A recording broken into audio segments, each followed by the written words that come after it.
Comienzo a la segunda parte del curso. En la vida de las estrellas, nuestro compañero físico y máster en astrofísica pues nos va a hablar de un poquito de astrofísica, evidentemente, sí, de la vida de las estrellas. En este caso, pues vimos el nacimiento de las estrellas y la juventud, y ahora ya pues la madurez. Así que listo, vamos a cerrar ahí las puertas y empezamos ya el curso. Así que bienvenido una vez más, se está retransmitiendo por Twitch y aparte pues se graba y lo subiremos a YouTube, ¿vale? Para que tengáis el mando por correo. Pues nada más. vale, pues creo que antes de empezar, antes que se me olvide, me hicieron una pregunta que no pude contestar porque todas las cosas no las tengo en la cabeza. Hablé en la sesión del viernes pasado de la juventud de las estrellas y me hicieron una pregunta, o yo dije que las estrellas masivas, las estrellas de más de 8 masas solares, difícilmente tenían planetas alrededor. Pero no lo dije con seguridad absoluta porque no tenía los datos. He aprovechado esta semana y he buscado en mi página de referencia sobre exoplanetas, que es exoplanet.eu, que es la página donde yo consulto los planetas, en la que hay ya catalogado más de 6.000, creo que va por 6.200 exoplanetas descubiertos y confirmados. Y he filtrado los planetas que se han descubierto en estrellas masivas y solo hay 9 con estrellas tipo B y ninguna con tipo O, que son las grandotas. Así que yo diría que tenía razón, más o menos. 8 planetas, vale, sí, algún planeta ha logrado sobrevivir a una estrella masiva, al nacimiento de una estrella masiva, pero la mayoría, como dije, los planetas que se puedan crear alrededor de estrellas en el momento de la formación se destruyen cuando la estrella es muy grande. Los sistemas planetarios surgen con estrellas pequeñitas, como el Sol, ¿vale? Enanas. La enana.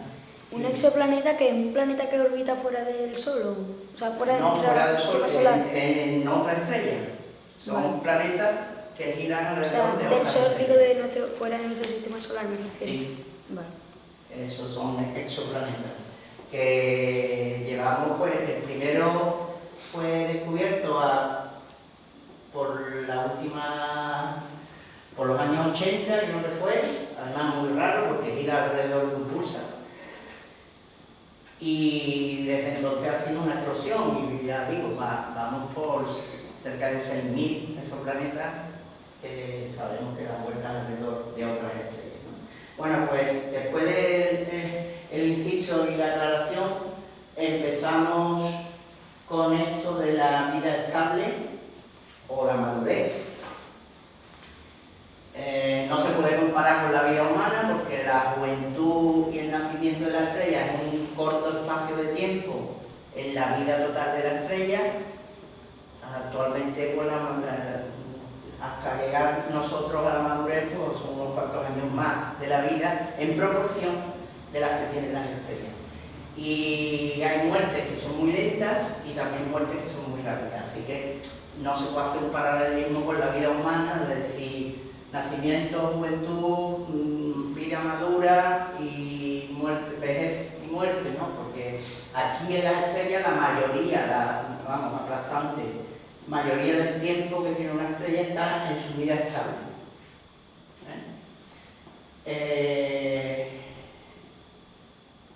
Vamos a ver si va. Sí, ha ido. Vale. Bueno, este es el guión. Lo que os quiero hablar hoy, que es primero, ya cuando está la estrella consolidada, ya está cada capa funcionando correctamente, ver cómo está estructurada una estrella por dentro. Después os hablaré espero que detalladamente y fácil, espero hacerlo fácil, si no me lo decís, que esto es muy complicado. Es el, digamos, el intríngulis de una estrella, que es la fusión nuclear que tiene en el centro, ¿vale? Después hablaré de por qué estamos hablando de la vida estable, porque resulta que es una etapa de la vida en la que es la estabilidad de la estrella, y os hablaré del modelo hidrostático y definir lo que es la estabilidad en una estrella. Y al final hablaré de una vez que ya sabemos lo que es una estrella, cómo es por dentro, cómo funciona, pues un poquito de historia, entre comillas, de cómo empezamos a catalogar las estrellas y cuántas clases de estrellas hay. Porque claro, la mayoría de las estrellas las estamos viendo en su vida estable. Hay veces que la vemos muriéndose o naciendo, pero es raro, porque pasa muy poco tiempo en su nacimiento y en su vejez. Lo normal es que cuando veas una estrella, es que sea una estrella estable. Así que, con la excusa de la vida estable, pues hablaré un poquito de cómo catalogamos y clasificamos las estrellas.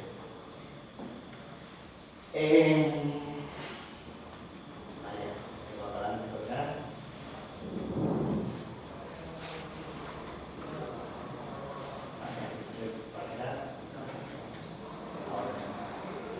Esto es una estrella tipo solar, porque si estuvisteis en el viernes pasado, hice una división, puede hacerse más, pero una división burda entre cómo son bastante distintas las estrellas enanas de las estrellas muy masivas, más grandes. Entonces, la estructura, después diré lo que varía una con otra. Vamos a empezar con el Sol, que es una estrella enana, y ahí tenéis sus capas.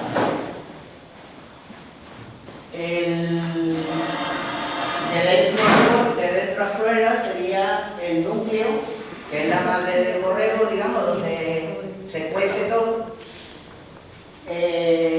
Después en el núcleo se genera energía, que ya os explicaré el por qué se genera energía en una estrella.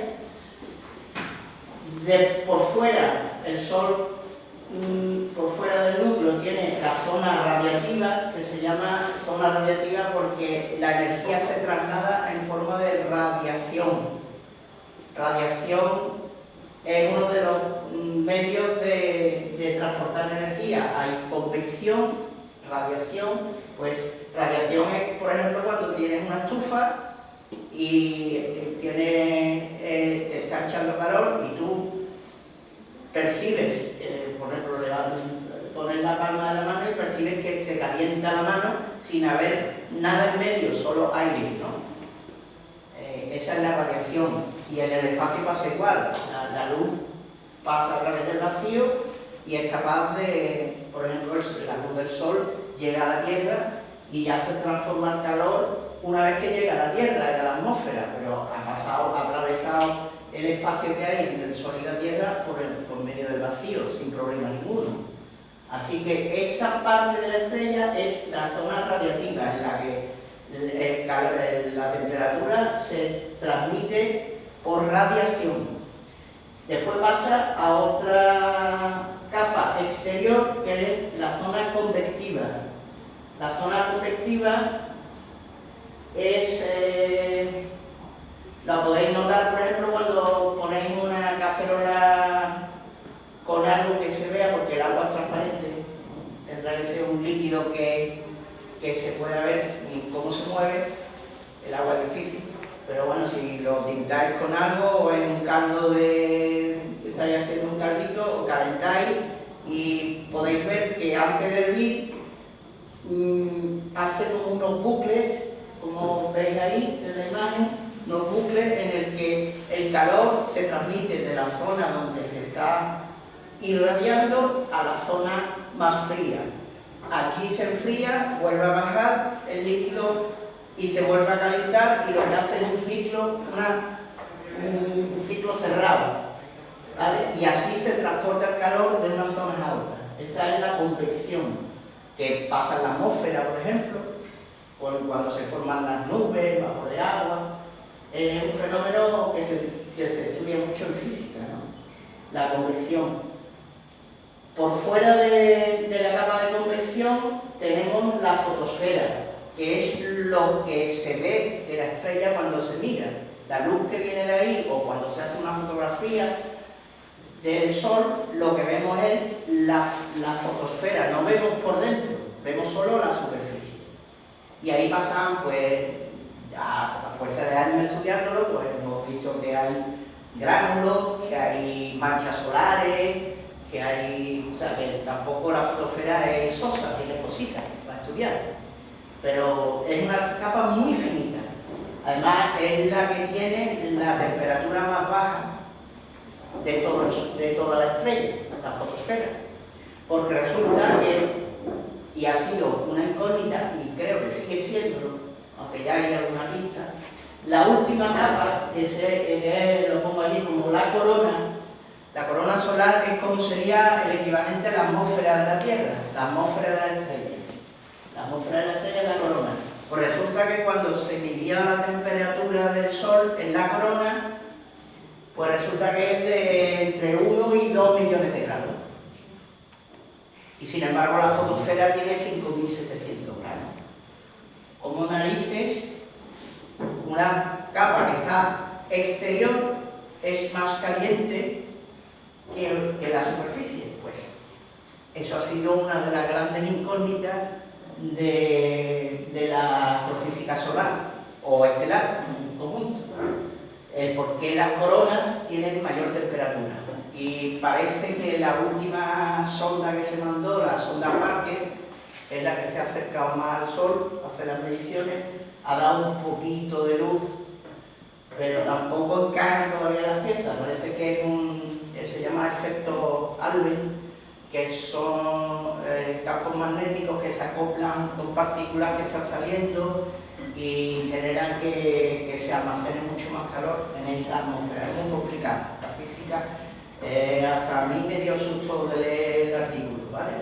El paper del por qué la corona es mucho más caliente que la superficie del Sol. Bueno, sí.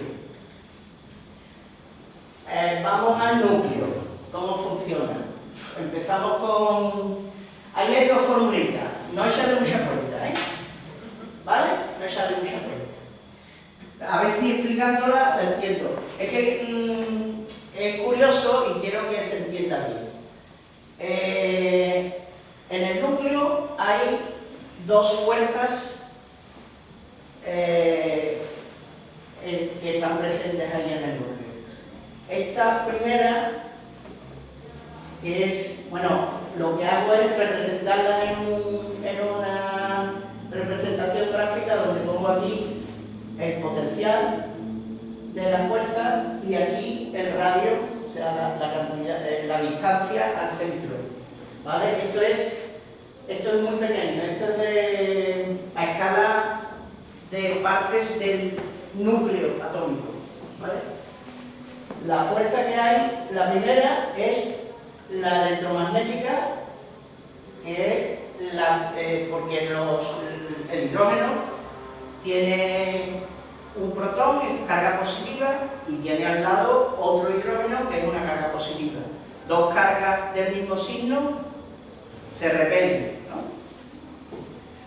Pues esta curva que está aquí es el potencial de Coulomb, que es esa fuerza repulsiva que hay porque son cargas del mismo signo.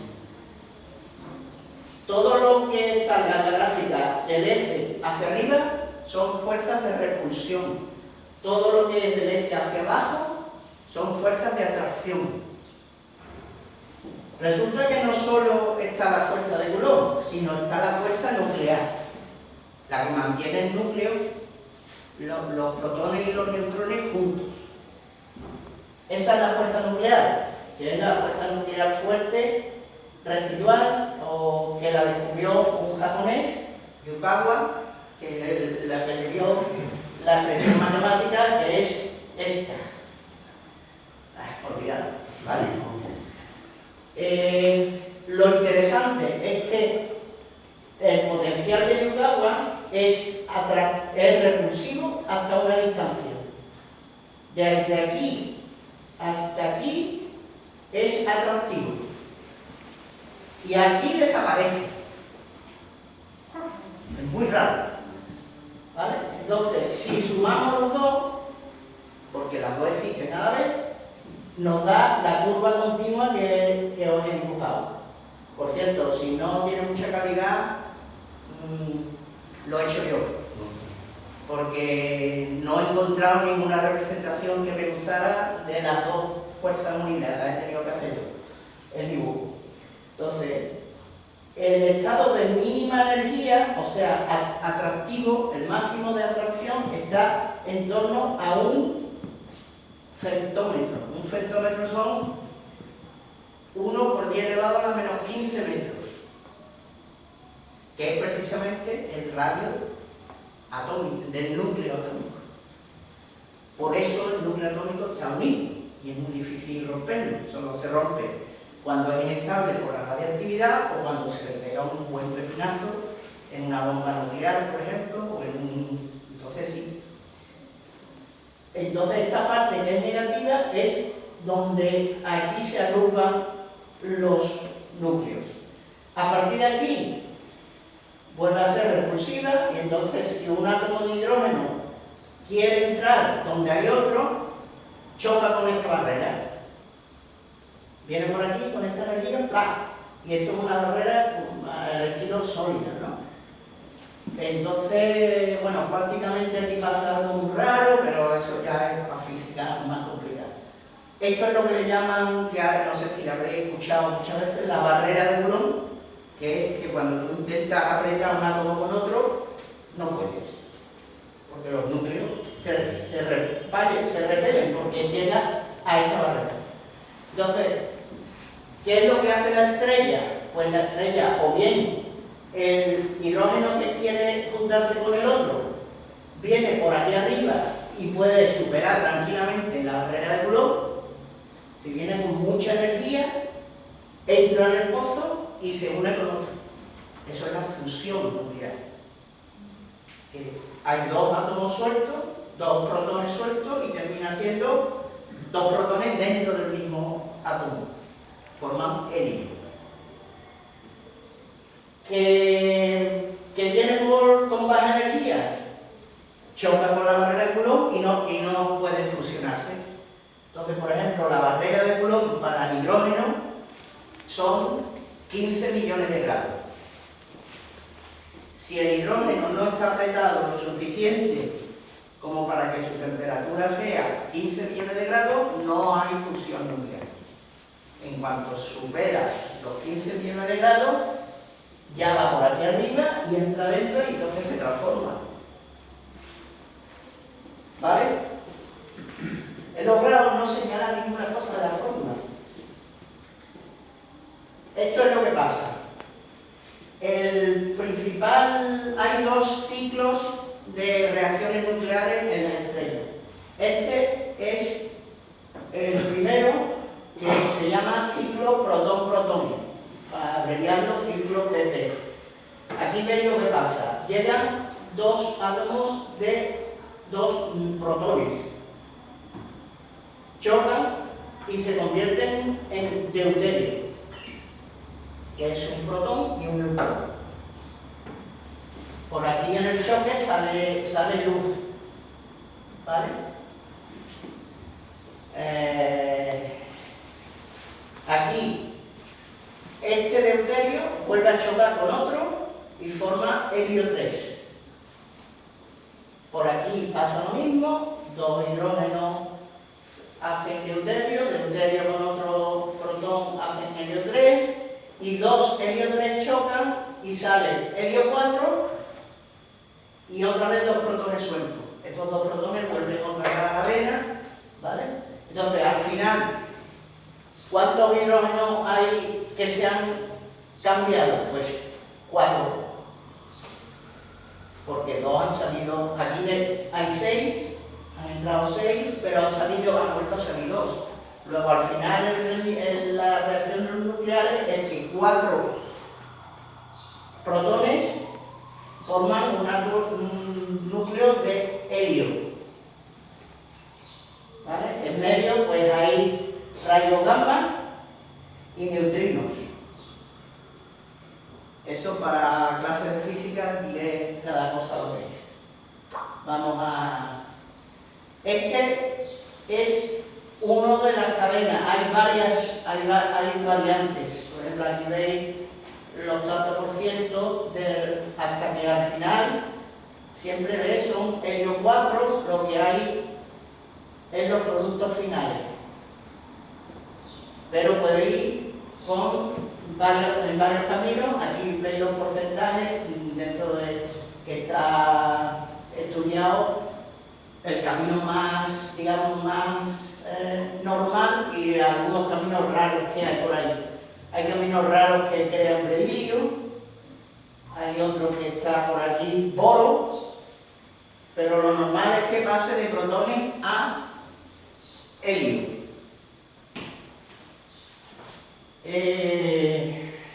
Siguiente.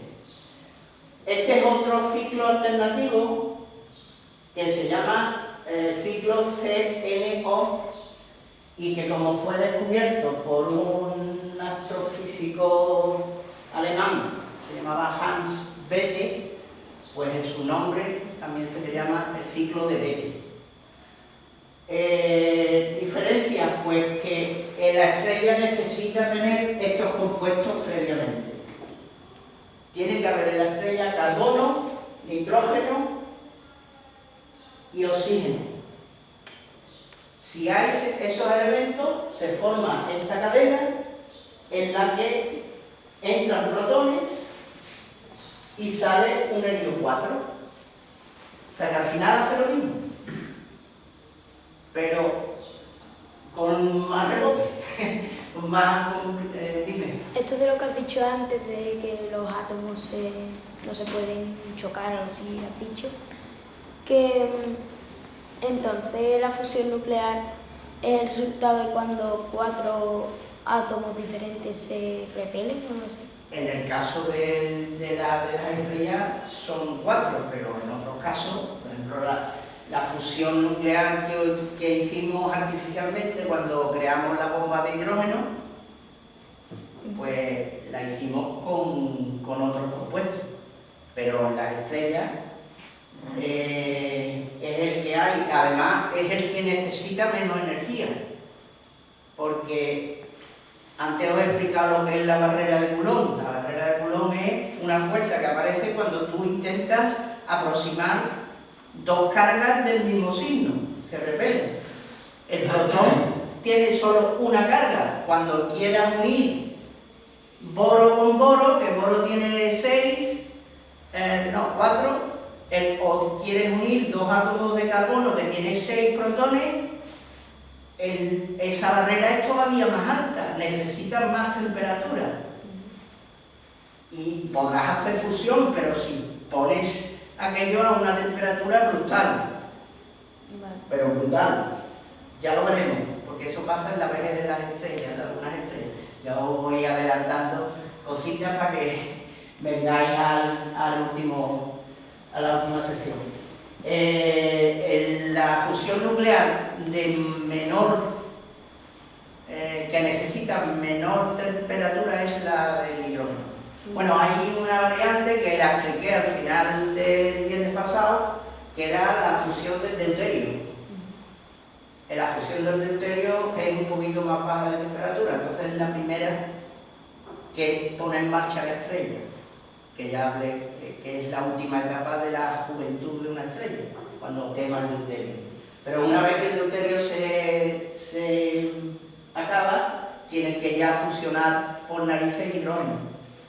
Y entonces es el siguiente elemento que se fusiona. Y ya veremos que en la vejez hay fusiones de otros elementos. O sea pero al final, ya sea el ciclo protón-protón o el ciclo de Bethe, el resultado es el mismo. 4 protones se transforman en un átomo de helio 4. ¿Dudas con la fusión nuclear? Entonces, en resumen, la fusión del protón es a base de temperatura. Sí, es la única manera Y en este caso sería... ir por encima de la barrera de Coulomb. O sea que la temperatura se puede asociar en física como la cantidad de movimiento que tenga una partícula. Si tú calientas algo se mueve muy rápido y si está frío pues se mueve muy poco o muy lento. La velocidad es la que le va a permitir a un protón entrar en el pozo del otro y ponerse pegado. ¿Y no se producen ahí electrones y...? Ahí en el... Ahí salen positrones que se transforman en electrones, hay un montón de subproductos, pero aquí no quería entrar en detallado porque si no...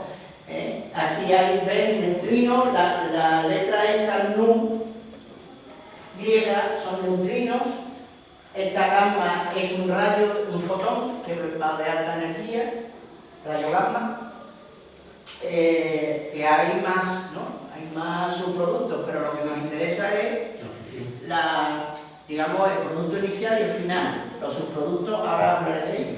Lito, acércate para que se escuche. Sí, dime.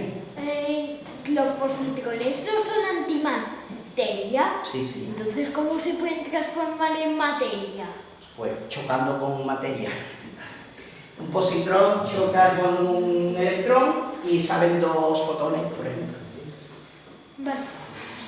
Eso es física nuclear, ¿eh? Eso es fuerte, eso es muy fuerte. El helio 4 entiendo que sale para afuera, ¿no? No, se queda. Se queda. En el núcleo, se queda.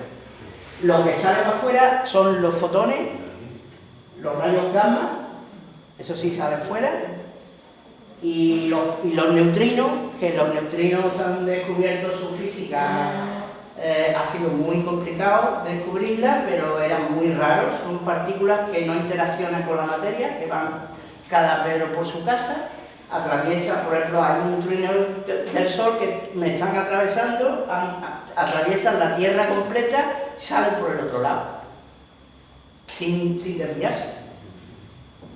Los neutrinos, para pillarlo, ha costado tela.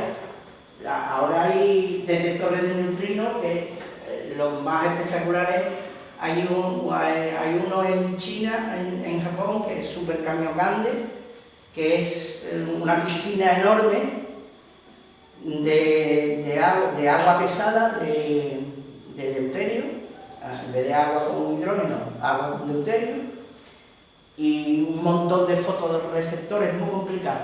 Y se detecta a lo mejor uno al día o dos, y se sabe que el Sol emite miles de millones de neutrinos por segundo.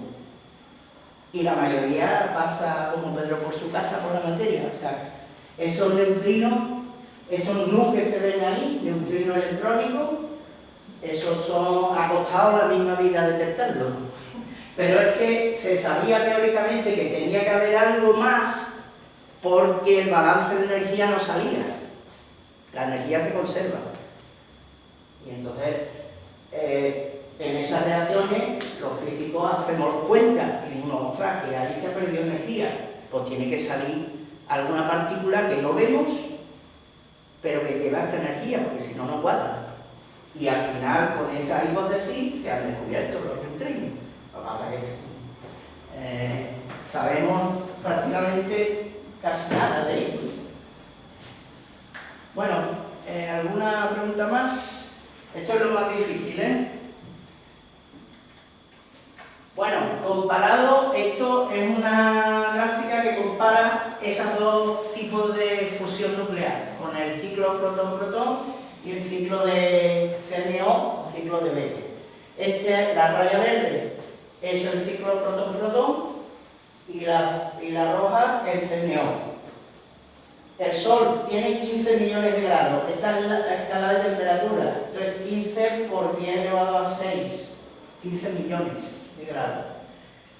Aquí estaría el Sol y tiene ciclo de Bethe y tiene ciclo protón-protón, pero tiene más, da más energía, esto es energía, da más energía el ciclo de protón-protón que el de Bethe.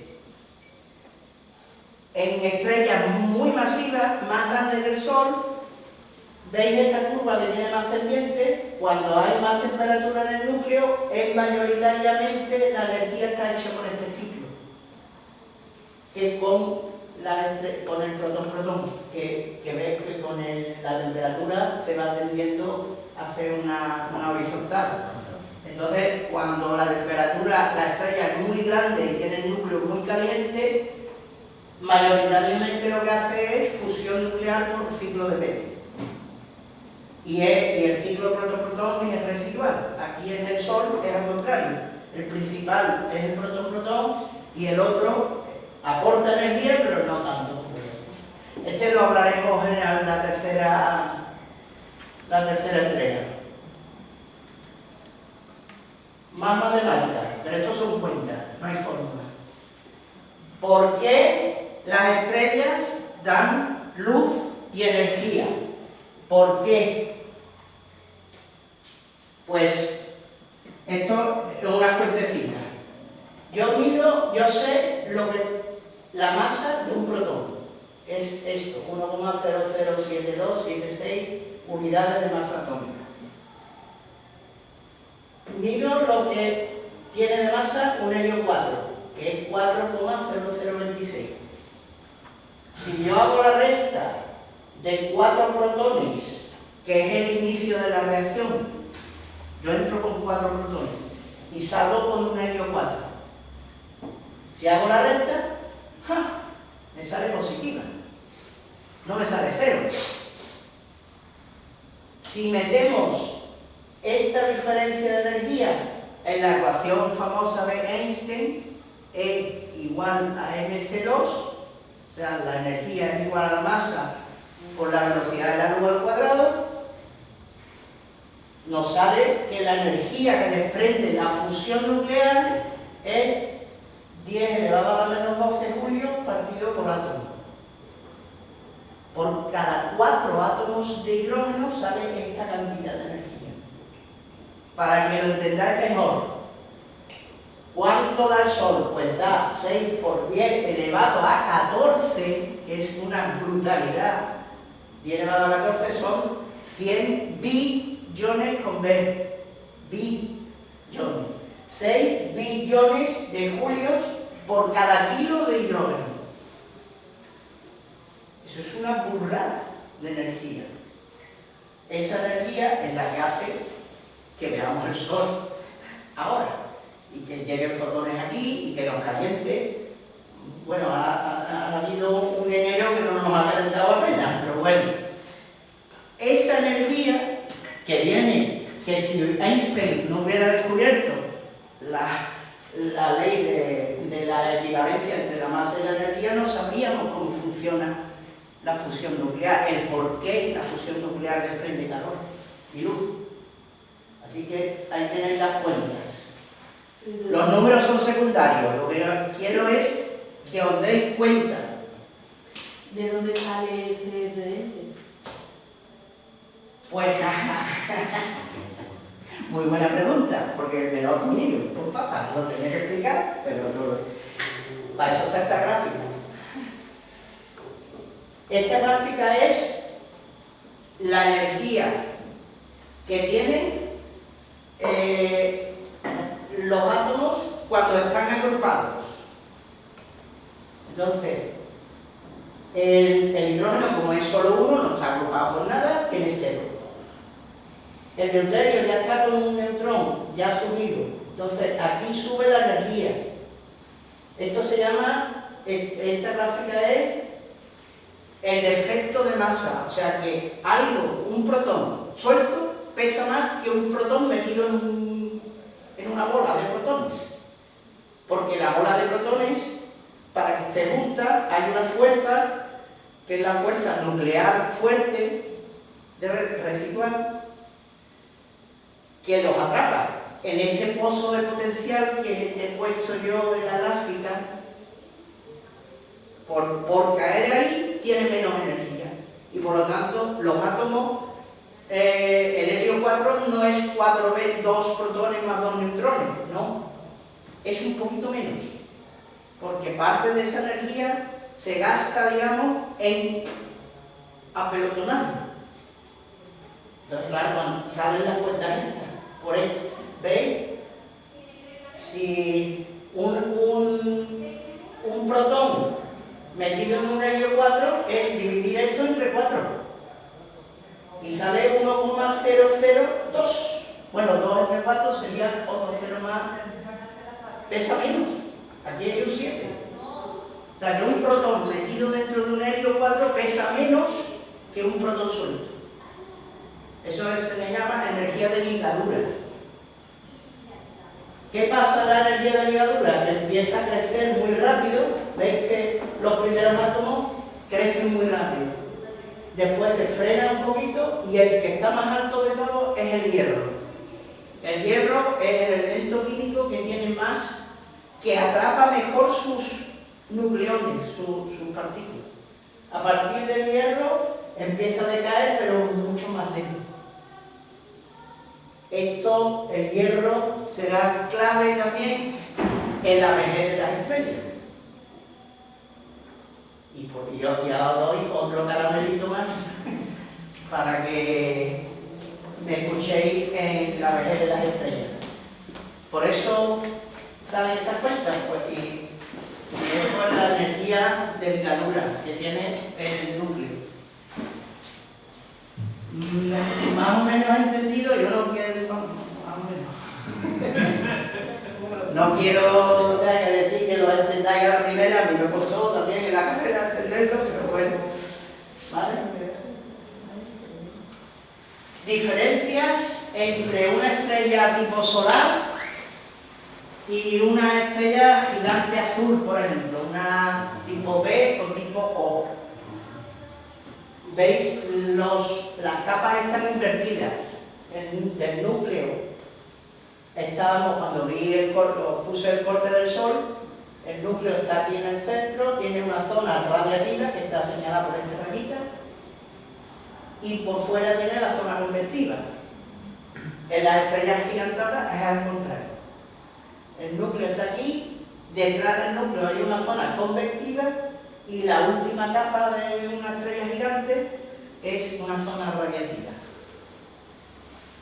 Así son las cosas. ¿Tiene alguna justificación o seguir la primera charla? A alta temperatura, el transporte de calor por convección es más eficaz que el de radiación. De hecho, el de radiación es muy poco eficaz. No sé si habréis escuchado de que un fotón que sale del núcleo del Sol tarda millones de años en salir del Sol, porque no para de rebotar. Ese fotón que sale choca con otro, se choca con otro, choca con otro, y se lleva millones de años rebotando hasta que le deja salir, y entre comillas, tiene una carambola y sale. Entonces ese rayo, una vez que sale ya del Sol, sí, coge por el espacio tranquilo y llega a la Tierra, y lo vemos. Pero ese fotón que no llega, se ha llevado a lo mejor 1 millón de años dentro del Sol. O sea que la zona de radiativa es muy poco eficaz porque no deja salir las cosas. El transporte de calor por convección es mucho más efectivo y lo será contra mayor sea la temperatura. Por eso funcionan mejor las estrellas pequeñas así y funcionan mejor así. No es por capricho, es porque la naturaleza lo hace así, porque son dos formas diferentes de transportar calor. ¿Vale? Bueno, el equilibrio hidrostático, ¿qué demonios es eso? Pues que la estrella en conjunto, ya me voy a olvidar del núcleo. Yo espero que ya lo del núcleo de la estrella esté más o menos entendido cómo funciona. Y la zona del medio. Ya me voy a quedar ya con la estrella completa. La estrella completa, ¿cómo es que es estable? Pues porque hay dos fuerzas. Una hacia adentro y otra hacia afuera.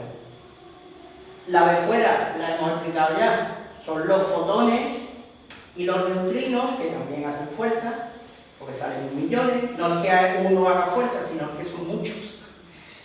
Hacen equipo, ¿no? Hacen miles de millones de neutrinos empujando, pues hacen algo. Un neutrino empujando no hace nada. Pero los rayos rayos gamma y ya cuando chocan y bajan de energía y ya se transforman en rayos X o en rayos ultravioleta, sí, contra gases, contra el gas que está, el hidrógeno que está en forma de plasma en el Sol, lo empuja. Sale del núcleo y quiere salir fuera. Entonces hay una fuerza hacia afuera. ¿Cuál es la fuerza hacia adentro? La gravedad. Aunque digan algunos TikTokers que no existe la gravedad, existe. La gravedad es una de las 4 fuerzas fundamentales. Entonces, ¿qué es lo que le pasa en la vida útil, en la vida estable de una estrella? Que esas 2 fuerzas se anulan perfectamente. Entonces, hay una fusión nuclear que intenta que el Sol se expanda, que se haga más grande, y hay otra fuerza que es la masa propia del Sol que lo hace encogerse. Entonces, encuentran un equilibrio y entonces la estrella se queda con el mismo radio, se queda estable. En el caso del Sol se queda unos 9.000 millones de años. ¿Vale? Ahí tenéis un dibujito. La gravedad empuja hacia abajo, hace que la gravedad siempre tiende a contraer las cosas, a apretarlas. Y la presión de radiación es la que sale hacia afuera.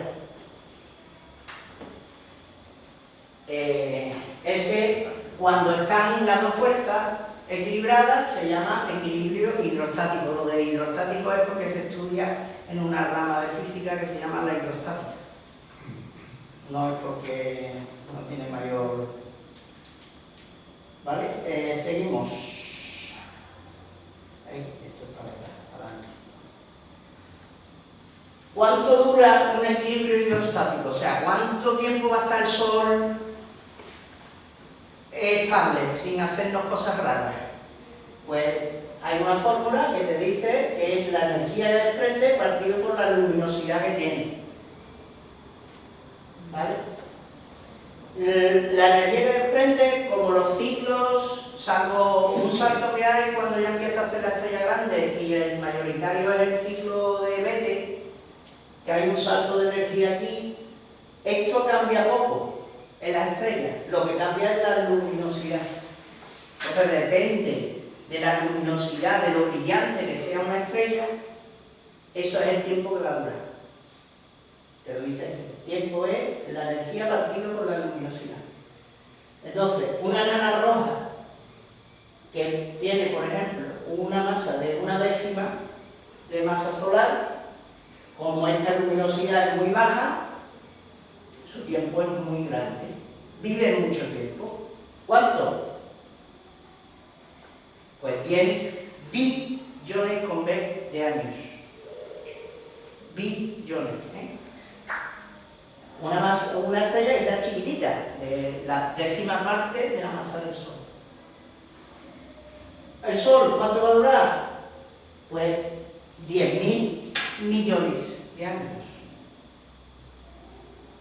Y una gigante azul, por ejemplo, de 25 masas del Sol, hay una estrella que tiene 25 soles metidos dentro. Como la luminosidad es muy alta, está dividiendo por números muy grandes, sale una edad más pequeñita. Y una estrella de 25 masas solares, pues dura 15 millones de años. No 15.000 como el Sol, sino 15 millones de años solo. En cuestión de unos 4 millones de años nace vida estable y muere. Las estrellas gigantes azules viven poco, son muy espectaculares y estamos aquí gracias a ellas, porque también lo dije en la primera sesión, que si no hubiera habido en la primera y segunda y tercera generación de estrellas de la galaxia, no hubiera habido gigantes azules, no estaríamos aquí. Y eso lo explicaré en la tercera, ¿vale? Cuanto más grande una estrella, menos vivo. Menos vivo. Ahora, hace más por el universo que una estrella enana. Una estrella enana Sí, dura más tiempo, hace también por la galaxia, porque puede tener sistemas solares, en teoría, no lo sabemos, pero será casi seguro, que genere planetas en que haya posibilidad de vida. Una estrella gigante azul destroza todo. Una gigante azul, la mayoría emiten el ultravioleta, y sabemos que el ultravioleta para los genes está la cosa muy chunga. Hace mucho... es muy malo para la vida. Entonces, supongo que si hay más vida en el universo será gracias a estrellas pequeñas. Pero también tiene importancia las grandes, porque generan átomos pesados. Carbono, nuestro carbono está hecho por una estrella gigante, nuestro magnesio, nuestro calcio, hasta nuestro hierro. Y ya estoy avanzando cosas de la tercera sesión. Bueno, pues hasta aquí ahora la física dura, ¿vale? Se acabó. Ahora un poquito de historia. Voy a dar pinceladas históricas de cómo se empezaron porque los primeros observadores del cielo vieron que había estrellas, pero había estrellas de diferente brillo, que estaban en diferentes posiciones. Entonces, pues, lo primero que se hizo fue tratar de catalogarlo, de entender el cielo como era, y la distribución de las estrellas, que era lo más primitivo, ¿no? que se veía en el cielo, una estrella. Ya después se empezaron a descubrir nebulosas y otras cosas del cielo, pero las estrellas, pues fijaros, ordenar las estrellas, pues primero lo más lógico es por brillo.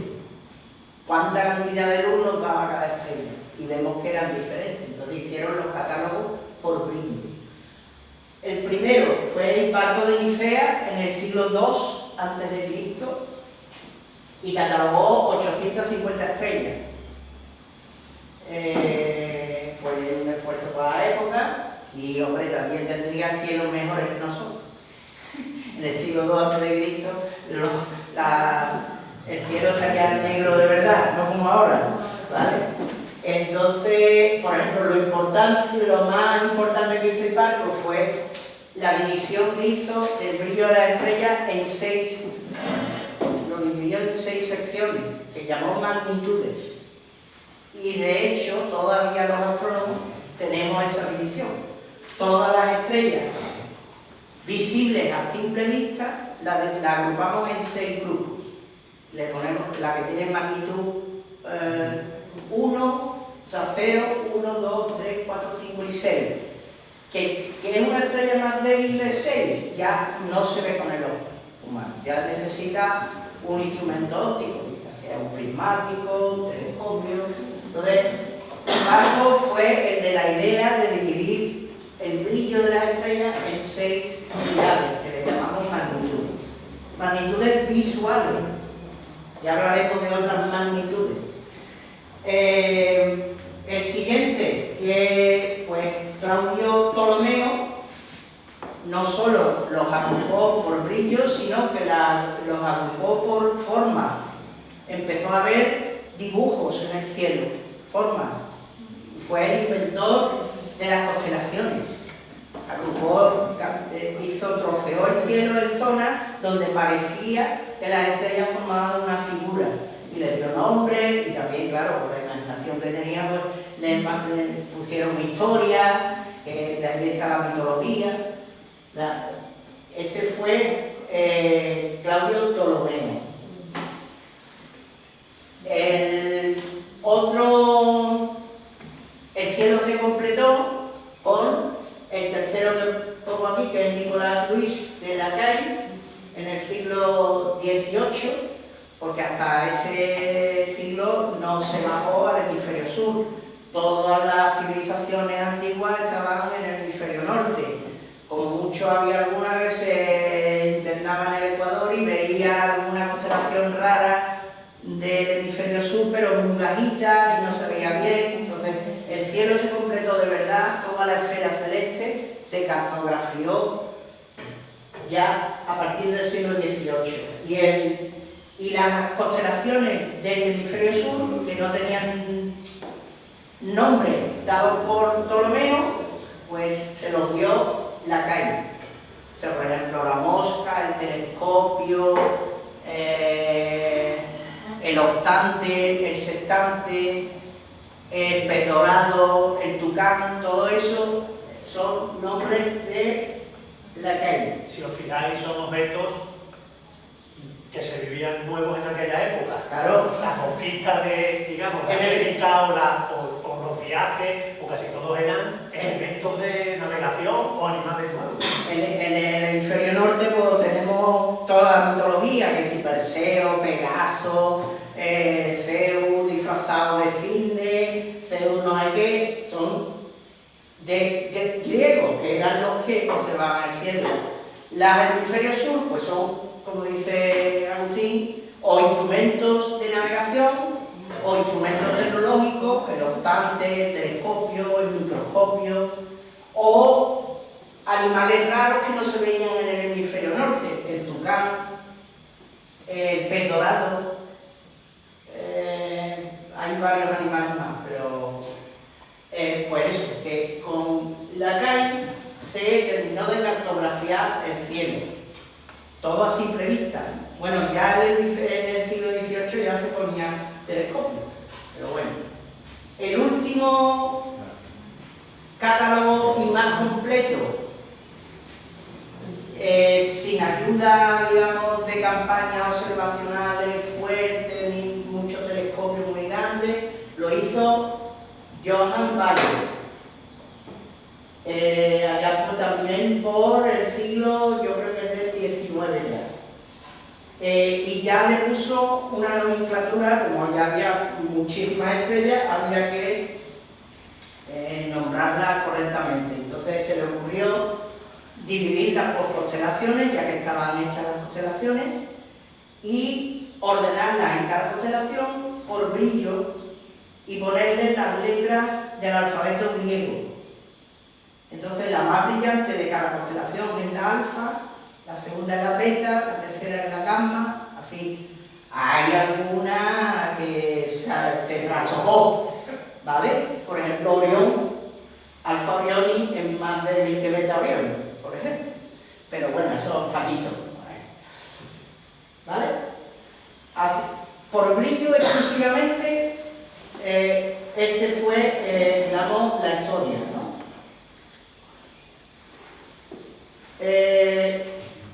Clasificación científica, ya, con física. Para eso necesitamos un descubrimiento esencial, o sea, clave en la astrofísica moderna, es que si no, no existiría la astrofísica, que es que saber que la luz se descompone, la luz blanca se descompone en colores. El primero que lo hizo fue el gran Sir Isaac Newton. Si me lo preguntáis, el mayor físico que ha parido la Tierra, ¿vale? Aunque hay muchos muy buenos, pero Isaac Newton era la repera total. Es que se metió en todo, Lo único que no tenía era un carácter amable, eso sí, era un poquillo huraño y un poquito... Yo que dice las malas lenguas que se murió con un verdadero amigo, solo uno, el que descubrió el cometa Halley fue el único que le aguantó, porque decían que era horrible. Pero bueno, es que era un portento. Cuando cogía el lápiz y el papel, es que era... necesitaba una matemática nueva, la inventó. Los diferenciales los inventó él. La óptica estaba en pañales. Necesito saber de óptica. ¡Pum! El mejor libro de óptica que se ha escrito nunca la hizo Newton. O sea, por donde lo miren, da igual, es la pena. Pero lo único que descubrió Newton era que si yo cogía la luz del sol y lo hacía pasar por un medio dispersivo que se llama ahora, que expande el rayo a lo largo de entramos, observó que no se veía blanco en todos lados, sino que salía un arco iris. Y siempre estaba un color en un extremo y otro color en otro. El arco iris lo descubrió cuando hizo pasar un prisma. Ahora hay muchas más maneras de descomponer la luz con un prisma, pero se empezó con un prisma. Y hasta ahí llegó. El siguiente, Joseph Fraunhofer. Fraunhofer, cuando cogió un telescopio especialmente para recoger la luz del sol, creo que no era un telescopio, era una especie de teodolito, lo que utilizan ahora para los ingenieros para observarlo. Miró con lupa el arco iris y vio que tenía unas rayitas negras, que el color no era liso, que en determinados colores había unas rayas negras. Ostras, ¿y esto qué es? A eso le llamó espectro, fantasma, el fantasma de la luz, que cosas negras salen ahí. Empezó por cada vez ampliarlo más, darle más aumento, empezó a catalogarla, decir esta está aquí, esta está siempre aquí, pero después hago otro elemento, lo hago pasar la luz por otro elemento y ahora ya no está aquí, sino está aquí. Y dijo, ostras, esto es... Pues ese es el nacimiento de la astrofísica. El sacar información, no solo el color, sino sacar información de la luz, ¿vale? Con esa rayita.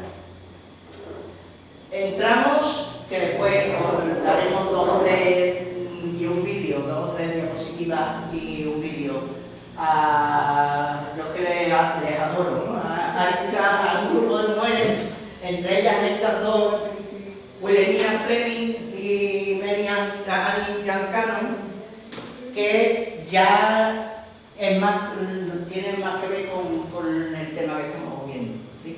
Wilhelmina Fleming era la mujer familiar de Alexander Fleming. No tenía que ver.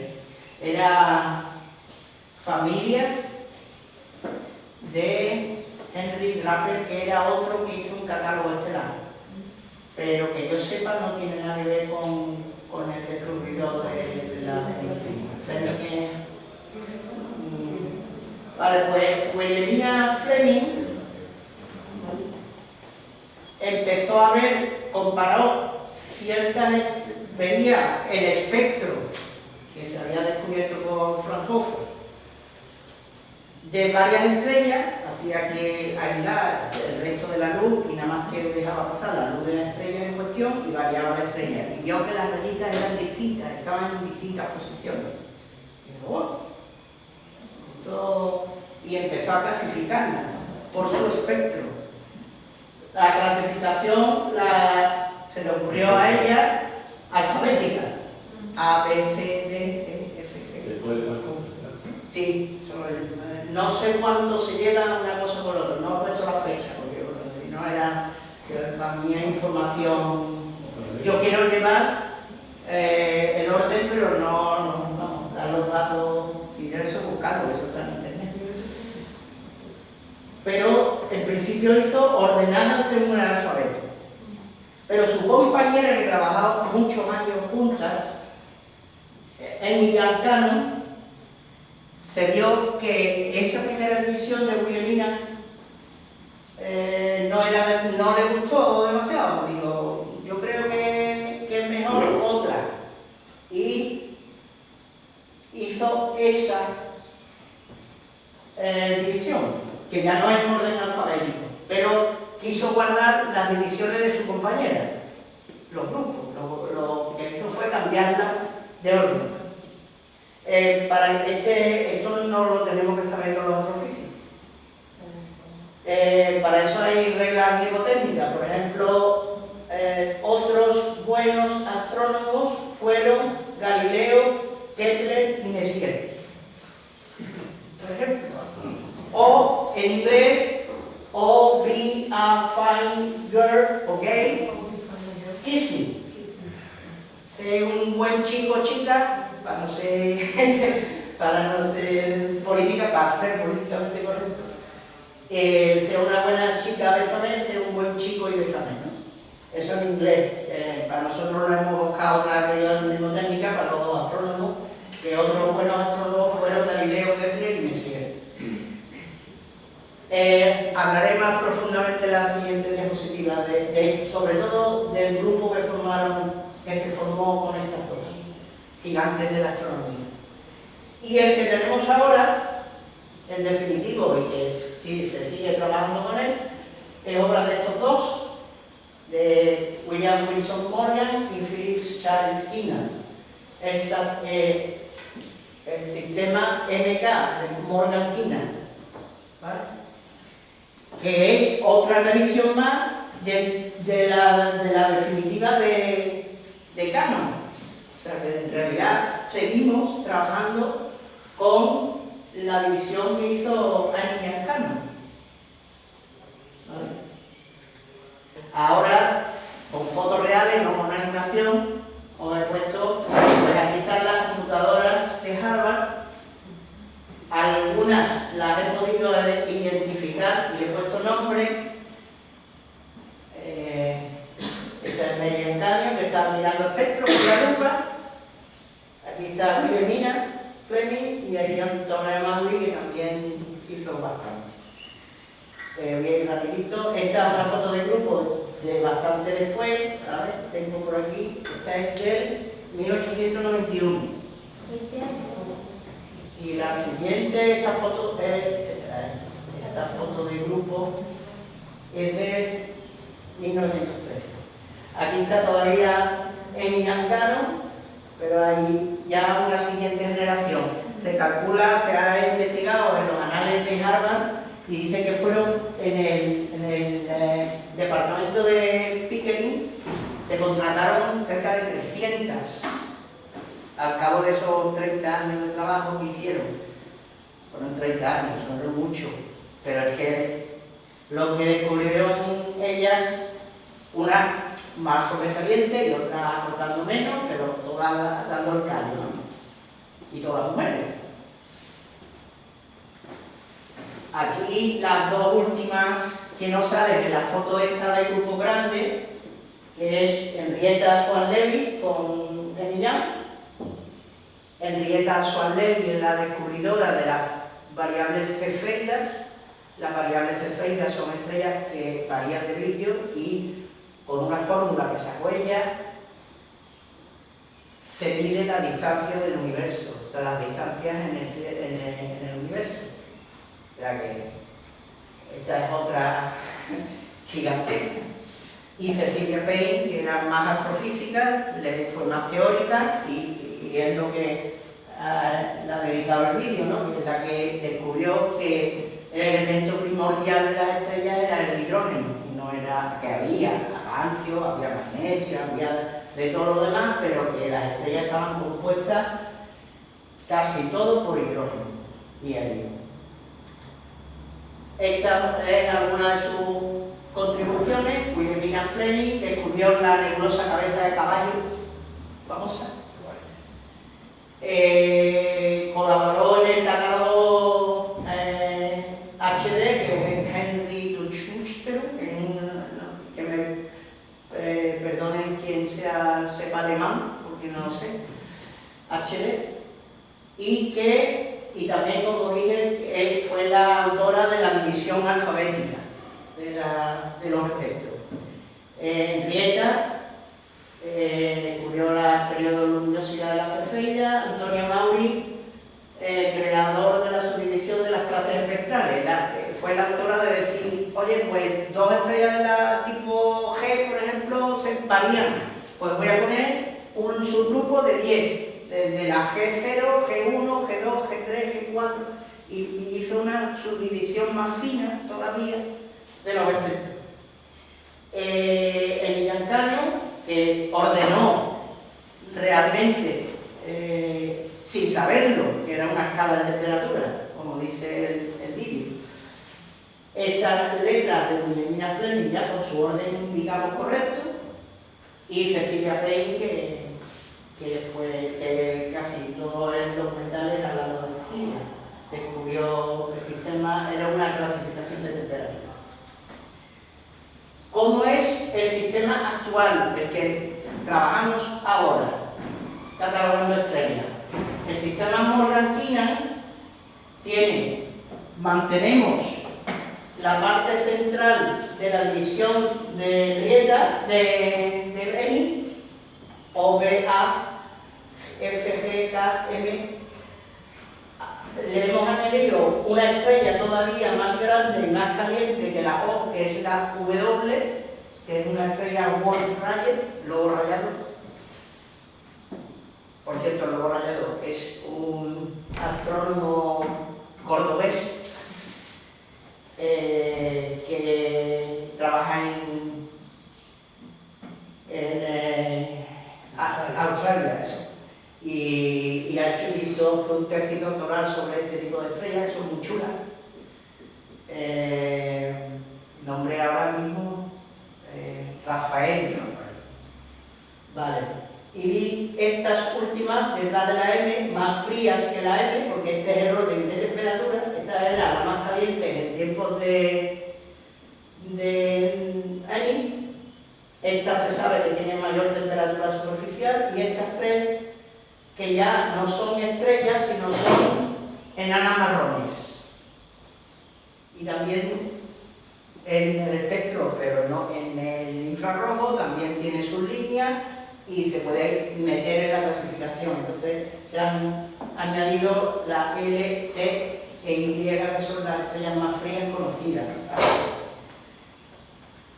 Primero se pone una letra, después se pone la subclase espectral del 0 al 9, que fue la inventora Antonia Maury. Después se pone una letra en número romano, que es la clase de luminosidad. Aquí estamos. Si la estrella es supergigante, se le pone un palito, 2 palitos, gigante brillante, 3 estrellas gigantes, 4 subgigantes, 5 estrellas enanas y 6 enana blanca, que ya explicaré en la tercera sesión que es una enana blanca. Entonces, como ejemplo, el Sol es de tipo espectral G2V. Quiere decir que está en el cajón de la G, es de la subclase 2 y es una enana. Y como esa, pues ahora se catalogan todas así. Se pone una letra, un número y otro número en romano. ¿Vale? Estas son las 10 estrellas más brillantes vistas desde la Tierra y con sus espectros. Y su número, la última catalogación, digamos, artesanal, que fue la de Bayer. Lo de Sirio es Alpha Cali Majori y es de tipo espectral A1b, así, Alpha Calinia, Alpha Bootis, Alpha Centauri, que también tiene su nombre, Kigil Kentaurus, Vela, Alpha Mirae, Rigel, que es la más brillante de Orión, pero es beta, se equivocaron, y es B8. Es una supergigante, y estas es otras letras que se ponen si tienen características especiales, ya se entran en más detalles, ¿no? Pero para que diferenciáis, por ejemplo, Rigil Kentaurus, que es Alpha Centauri, es del mismo tipo espectral que el Sol, G2V. O sea que es muy, muy parecida al Sol, un poquito más caliente, pero un poquito. Y estas son así todas, ¿no? Esta es la más vieja, esta M2, que es también supergigante, Betelgeuse. Esta se está muriendo, está ya en su vejez. Ha bajado el tipo espectral a M, pero es una supergigante porque está ya hinchada, ya lo veremos en el capítulo siguiente. ¿Vale? El problema con el brillo. El brillo en astronomía tiene un problema, que es que no da una información clara. El brillo puede ser que la estrella sea muy brillante o que esté muy cerca y la veamos brillante. O una que veamos muy débil, puede creemos que es débil, pero es a lo mejor muy luminosa y está en el quinto fino. Entonces, el brillo solo no vale. Entonces hay que ajustar un poquito. ¿Qué hacemos? Pues hemos definido una cosa que se llama magnitud absoluta, que le llamamos por la letra M mayúscula, que no depende de la distancia. O sea, ya nos dice lo brillante que es una estrella, quitándolo del tema de la distancia. Entonces, se establece el brillo aparente que tendría si estuviera a 10 parsecs de la Tierra. Esto es una medida de distancia, que son 32,6 años luz. Entonces, por ejemplo, con esta magnitud absoluta, el Sol tendría una magnitud absoluta de 4,83. Sin embargo, visualmente lo vemos con una magnitud de menos 26. Las magnitudes visuales, recuerdo, son más negativas cuanto más brillante es un objeto. El objeto más brillante que podemos ver es el Sol, pues tiene menos 26. La Luna llena tiene menos 16, me parece que, o menos 14. La estrella más brillante, Sirio, tiene menos 2 y pico. El planeta más brillante es Júpiter, puede llegar a menos 4, mucho más brillante que él. Pero todo es desde la Tierra. Entonces, nos vale, pero para física no nos dice gran cosa, porque depende de la distancia, ¿no? Júpiter es mucho menos brillante que Vega, por ejemplo. En realidad, Vega tiene magnitud 0, pero Júpiter está mucho más cerca, y aunque el brillo de Júpiter es mucho menos que una estrella, pero lo vemos mucho más brillante porque está mucho más cerca. ¿Vale? Pues, ¿qué pasa si... Esta es otra maravilla, ¿eh? Adelanto. ¿Qué pasa si utilizamos estas dos formas de clasificar las estrellas? Ponemos en el eje X, ponemos el grupo espectral O, B, A, F, G, K, M y ponemos aquí la luminosidad absoluta en el eje Y, porque no sale esto. Esto es una maravilla. Esto se llama el diagrama de Hertzsprung-Russell. Estos son los dos personajes. Es una Hertzsprung y Henry Louis Russell, que en el vídeo sale como el director de tesis de Cecilia Payne. ¿Vale? ¿Qué vemos aquí en el diagrama? Este es el diagrama más completo que tenemos de forma visual, no en forma de tabla. Porque que yo sepa, los datos del Gaia no se han pasado a la imagen completa. Este es el del satélite Hipparcos, que fue anterior al satélite Gaia, es más moderno. Vemos que las estrellas se aglomeran en esta línea y después hay un pelotón aquí y algunas sueltas que no veis por la pantalla porque, bueno, aquí hay muchas sueltas y aquí hay otra hilera por debajo. Esto sí que es, ahí hay física ya. ¿Por qué? Porque esto se llama la secuencia principal. ¿Por qué es tan gorda, hay tantas estrellas aquí? Porque todas las estrellas que están aquí están en la vida estable de la estrella. En el capítulo que estoy hablando hoy. De todas las estrellas que estoy hablando, en la vida estable, todas están aquí. Y solo depende de su masa. Estas tienen una masa muy grande, estas cada vez menos, el Sol está por aquí, y las estrellas más pequeñitas que el Sol, pues están, pero siempre más o menos en una línea.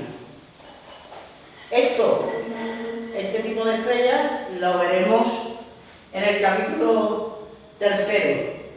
Son las estrellas que ya viejas se hinchan, ya voy avanzando, se forman gigantes. Estas son las gigantes. Aquí hay unas ramas que cada vez hay menos porque hay muy pocas.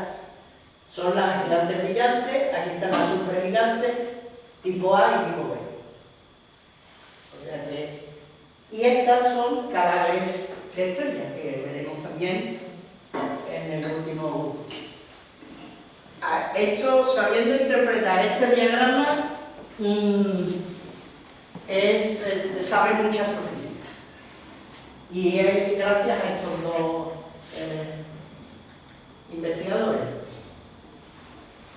En el vídeo decía que la clasificación de Ian Cannon era una clasificación de temperatura, pero es que también es de tamaño.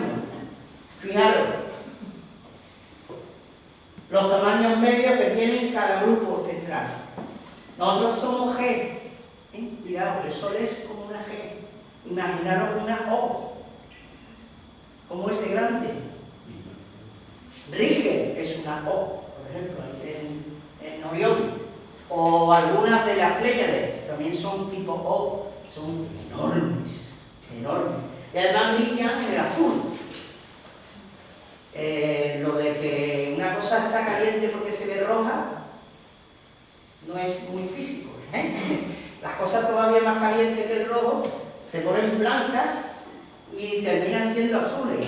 Eso se ve en la forja, por ejemplo, cuando algo estás tú forjando hierro, cuando lo pones verdaderamente caliente y lo sacas, el hierro está blanco, o azul, o azulado. Cuando se enfría es cuando se pone rojo. Entonces, las estrellas rojas, que son las N, K, las G son más amarillentas, las F son un poquito más blanquecinas, y a partir de la A son blancas, y la B y la O son azules. Eso es la temperatura superficial.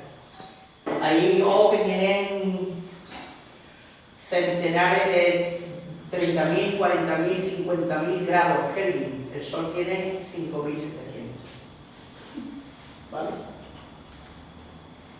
Ahora, cantidad. ¿Cómo está distribuido el universo o la galaxia? O más concretamente los alrededores. Se ha contabilizado todas las estrellas que hay a un radio de 32 años luz del Sol. Y esta es la cantidad. Fijaros qué estrellas hay. Ahí, pues 5. Estrellas F, que son un poquito más, pero tampoco muchos más. Estrellas como el Sol ya son bastantes más, alrededor de 20. Pero empieza cada vez las enanas, enana K o enana N, que es la última estrella. Fíjate en las enanas rojas, que se llaman estas, enanas rojas, la cantidad de enanas rojas que hay. Y estos ya son, ya no son estrellas, estos son enanas marrones y exoplanetas, en comparación. Exoplanetas, esto hay que cambiarlo porque eso cambia, estamos descubriendo a porrón. Entonces esta tabla, esto se irá para arriba enseguida. Pero para que veáis que las más comunes son las más pequeñitas. Y que estrellas gigantes, que tendrán unos finales espectaculares, no son tantas. Ahora, brillan, iluminan todo lo que hay alrededor, pero que tampoco creáis que hay estrellas más o menos por igual de todos los grupos. Hay grupos que hay muchas más que otros. Estrellas supergigantes azules y muy poquitas, comparadas con por ejemplo con el Sol. Bueno, yo creo que ya... no, estoy acabando. Ahora, si vemos la galaxia desde fuera, vemos las poblaciones, las juntamos, un mogollón enorme de estrellas. Los astrofísicos lo agrupamos en lo que llamamos poblaciones. La población 1 sería las que forman los primeros tipos espectrales, o B, A, B, C y G. Le llamamos estrellas de población 1. Tienen muchos metales. Metales en astrofísica quiere decir átomos que son más pesados que el helio. A nosotros no, el carbono, el nitrógeno y el oxígeno. La tabla periódica la destrozamos completamente los astrofísicos. Nosotros metales y no metales. Y ya está. Y los no metales para los astrofísicos son hidrógeno y helio. Y los demás son metales. La población 2 son por estrellas enanas, pero de los últimos grupos, K y M. Tienen baja metalicidad, es casi todo hidrógeno, y son muy viejas. Y se ha especulado con una población 3 que no se ha detectado todavía, pero hay indicios. Yo he leído artículos del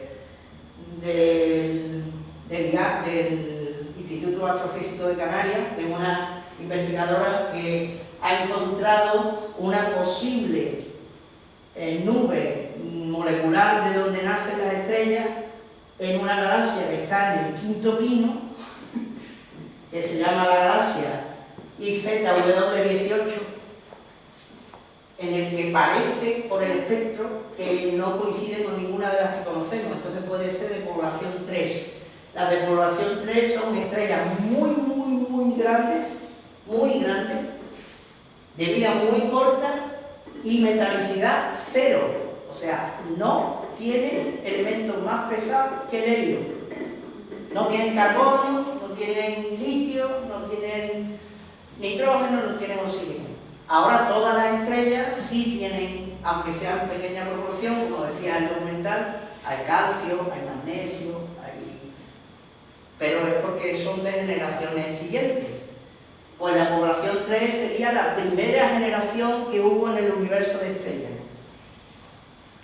De momento no se ha encontrado, se está buscando, pero es que es muy complicado. Que pillar un espectro de una luz, de una galaxia que esté en el quinto pino, es muy complicado. Tiene que haber lente gravitatoria por medio, un trabajo muy difícil, pero se cree que hubo esa población 3 que desapareció del universo muy rápido, porque estas estrellas tenían una vida muy cortita, ¿vale? Esas son las poblaciones estelares, por ejemplo, esta es la galaxia del Remolino, M51. Aquí veis el color de la población 2, son estrellas amarillas o naranjas, pero el naranja es muy difícil que se vea con fotografía, se ve amarillento. Las galaxias de población 2 están en el núcleo, rodeando al agujero negro central, en el bulbo y en el núcleo de la galaxia, y las de población 1 son los que forman los brazos espirales, que por eso se ven azules, porque resaltan las estrellas de tipo O y B, que son azulones. Y veis que en los brazos pues hay salpicadas aquí pintitas rojas, que son nebulosas de emisión, que es donde nacen las estrellas, que lo vimos en el primer capítulo. Pues estas son las poblaciones ya vistas a gran escala en galaxias, ¿vale? El equilibrio hidrostático no es perfecto, y entonces hay estrellas que durante su vida estable pegan pulsaciones de brillo. A veces brillan un poquito más y a veces brillan un poquito menos. Esto es lo que llamamos los astrofísicos estrellas variables. Hay variables, hay un montón de clases, un montón, enorme. Ahí he puesto algunas, se les llama, el nombre de las variables se les pone normalmente por la primera estrella que se descubrió de ese tipo. Importante a destacar, por ejemplo, la estrella Delta Cephei, que es una variable que es la que descubrió Henrietta Swan-Levy, y ha permitido saber lo lejos que está cada cosa, ¿vale?, en el universo. Hay otra, esta es muy famosa, que está en la ballena, el Cetus, Mira, y las RR que son muy parecidas, que sirven también para medir las distancias, y otras muy originales son las eruptivas. Esto se descubrió relativamente hace poco, que las enanas marrones esas que son tantas, las tipo M, suelen tener la fotosfera llena de manchas. Las manchas solares que vemos de vez en cuando en el Sol, pues las de tipo M tienen un mogollón, un mogollón. Y además, como se sabe que las manchas solares salen de acumulaciones de líneas de campo magnético, emiten los famosos eyecciones de masa coronal. Y desde lejos, pues hay estrellas que tienen tanta actividad que se le pega subidones de brillo. Hay tantas zonas dentro de la superficie de algunas M que pegan unos subidones de brillo y no son periódicos, y por eso se le llama variables eruptivas. Esas son muy curiosas. Bueno, pues se me acaba el hidrógeno. ¿Qué me pasará? ¿Vale? ¿Qué me pasará? Pues eso será tema de la última sesión.